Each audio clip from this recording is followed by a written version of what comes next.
아베 일본 총리는 지난주 개각을 한 뒤 한일 관계에 대해 먼지만큼도 달라진 게 없다고 했습니다. 그런데 이번엔 한국에 대한 수출 규제를 담당할 신임 경제산업상이 또 미동도 없다는 말로 아베의 가이드라인을 재확인했습니다. 이한길 기자입니다. 한국에 대한 입장은 미동도 하지 않는다. 스가와라 이슈 신임 경제산업상이 오늘자 요미우리 신문과 인터뷰에서 한 말입니다. 한국에 대한 수출 규제는 WTO, 즉 세계무역기구의 규칙에 맞는 조치라면서 이렇게 표현한 건데 자신들이 수출한 전략물자가 한국에서 잘못 쓰이는 걸 막기 위해서 규제를 하게 됐다는 근거 없는 주장도 또 되풀이했습니다. 한국에 대한 방침은 먼지만큼도 달라진 게 없다고 한 아베 총리의 최근 발언과 판박입니다.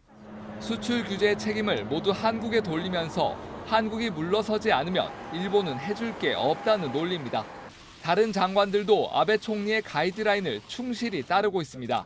国際法に違反をし、日韓関係の基礎を覆し、この1年近く残念ながらこうした状態が続いているわけであります。 아베 내각의 이런 강경 기조는 일본 내 여론을 등에 업고 더 강해질 전망입니다. 최근 마이니치 신문이 실시한 조사에서 응답자의 64%가 한국을 화이트리스트에서 제외한 조치에 대해 지지한다고 답했습니다. JTBC 이한길입니다. 일본산 불매운동이 석 달째로 접어들면서 시장에도 상당한 변화가 생겼습니다. 10년 넘게 수입 맥주 1위였던 일본 맥주는 아예 10위권 밖으로 밀려났습니다. 프랑스나 멕시코 맥주보다도 수입량이 적습니다. 성화선 기자입니다. 한 대형마트의 맥주 할인 행사장입니다. 불과 석 달 전만 해도 한복판에 자리 잡았던 일본 맥주들을 찾기 어렵습니다. 불매운동의 구석자리로 밀려난 겁니다. 소비자들도 찾지 않습니다. 대형마트의 이번 달 일본 맥주 매출은 1년 전에 비해 95%가 줄었습니다. 일본 맥주는 10년이 넘도록 수입 맥주 1위 자리를 지켰습니다. 하지만 지난 7월 불매운동이 시작되면서 처음으로 3위로 떨어졌습니다. 지난달에는 멕시코나 홍콩 맥주에도 밀리면서 13위로 추락했습니다. 1년 전엔 수입액이 90억 원에 가까웠는데 이제는 2억 원대입니다. 3%도 채 안 되는 수준으로 쪼그라든 겁니다. 일본 여행 거부도 계속됐습니다. 이번 추석 연휴가 예년보다 짧은데도 비교적 가까운 일본을 찾는 이들은 많지 않았습니다. 인천에서 일본으로 떠나는 여행객은 지난해 추석 때와 비교해 40% 가까이 줄었습니다.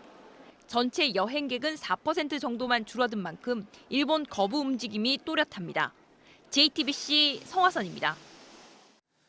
일본의 후쿠시마 원전 오염수 문제를 공론화하기 위한 우리 정부 대표단이 잠시 후 자정쯤 국제원자력기구 IAEA 총회에서 기조연설을 시작합니다. 과학기술정보통신부 문미옥 차관과 원자력안전위원회 엄재식 위원장 등 대표단은 일본이 오염수를 바다에 방류할 가능성을 제기하고 국제적인 대응 방안을 제시할 예정입니다. 지난주 아베 총리의 개각 명단 중에는 고이즈미 전 총리의 아들 고이즈미 신지로 환경상도 있었습니다. 이미 일본 정계에서는 포스트 아베, 그러니까 차기 총리감으로 주목받고 있던 인물인데 취임 직후 원전 정책에 대해 아베 정부와는 다른 목소리를 냈습니다. 도쿄의 윤서령 특파원입니다. 오늘 발표된 여론조사에서 고이즈미 신지로 환경상이 다음 총리감 1위에 올랐습니다. 환경상 임명 일주일도 안 돼 포스트 아베 1순위로 치고 올라온 겁니다. 고이즈미 주니치로 전 총리의 차남인 그는 아베 정권과 각을 세워 주목을 끌어왔습니다. 당장 환경상에 임명되자마자 후쿠시마로 향해 원전과 관련해 아베 정권과는 정반대 생각을 밝혔습니다. どうやったら残せるかということを考えている一部の人たちはいるかもしれませんが、どうやったらなくても経済や雇用とかそういったことを悪影響を与えることのない 원전 폐지론자인 아버지도 적극적으로 거들었습니다. もう将来原発なくして自然エネルギーで発展できる国にしてほしいなと思っています。 사실 고이즈미 환경상은 자민당 총재 선거에서 아베의 경쟁자를 2번 연속 지지하기도 했습니다. 하지만 이런 그를 깜짝 기용한 아베 총리는 효과를 톡톡히 보고 있습니다. 절친 내각, 눈가리기 내각이라는 비판 속에서도 개각 이후 아베 총리의 지지율은 또 상승했습니다. 도쿄에서 JTBC 윤서령입니다.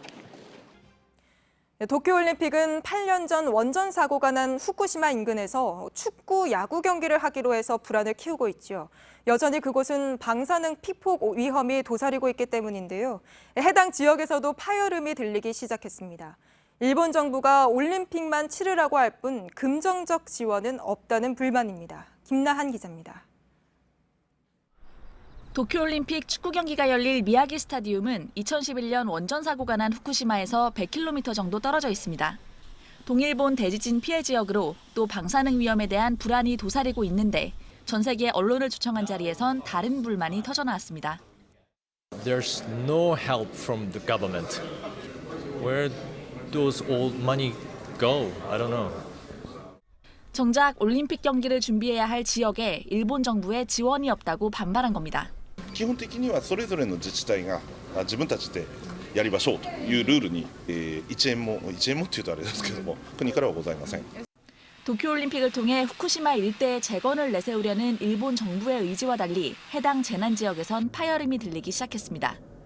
JTBC가 지난달 현지 취재할 때도 지역민들은 여전히 방사능 위험에 대한 우려를 전하기도 했습니다.